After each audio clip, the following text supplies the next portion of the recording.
सिंदखेड राजा तालुका हा सोयाबीन उत्पादक तालुका म्हणून सध्या या तालुक्याची ओळख निर्माण होत असून बऱ्याचशा संकटांचा सामना करून या तालुक्यातील शेतकरी नगदी पीक म्हणून सोयाबीन पिकाचा पेरा करीत असतो।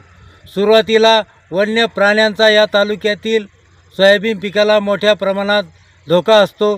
त्यातून कसेबसे वाचले असताना सततच्या पाऊस व सध्या पडलेल्या येलो मोझॅक बुरशीजन्य रोगामुळे या तालुक्यातील सोयाबीन पिकाचे मोठ्या प्रमाणावर नुकसान होत आहे। आपण बघू शकता माझ्या पाठीमागे येलो मोझॅक पडल्यामुळे येथील सोयाबीनचे पीक हे जळून जात आहे। त्यामुळे या पिकाला लागलेल्या शेंगा ह्या पोसत नसून ह्या अत्यंत बारीक होत आहे। त्यामुळे या सोयाबीन पिकाच्या उत्पन्नात मोठ्या प्रमाणात घट येणार आहे।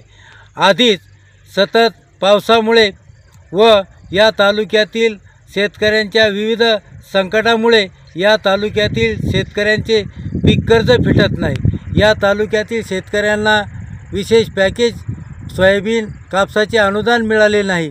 या तालुक्यातील शेतकऱ्यांना खरीप रब्बीचा पीक विमा सरसकट मिळाला नाही। या तालुक्यातील शेतकऱ्यांना सरसकट कर्जमाफी मिळाली नाही।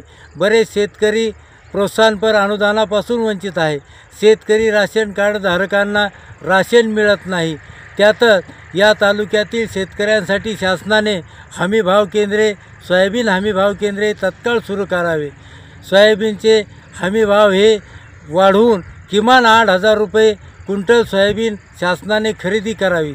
तसेच या तालुक्यातील शेतकऱ्यांचे सरसकट कर्ज माफ करावे व या तालुक्यातील सोयाबीन उत्पादक शेतकऱ्यांना येणाऱ्या विधानसभा निवडणुकीच्या अगोदर विशेष पॅकेज जाहीर करून वाटप सुरू करावे अशी मी या व्हिडिओद्वारे शासनास विनंती करतो।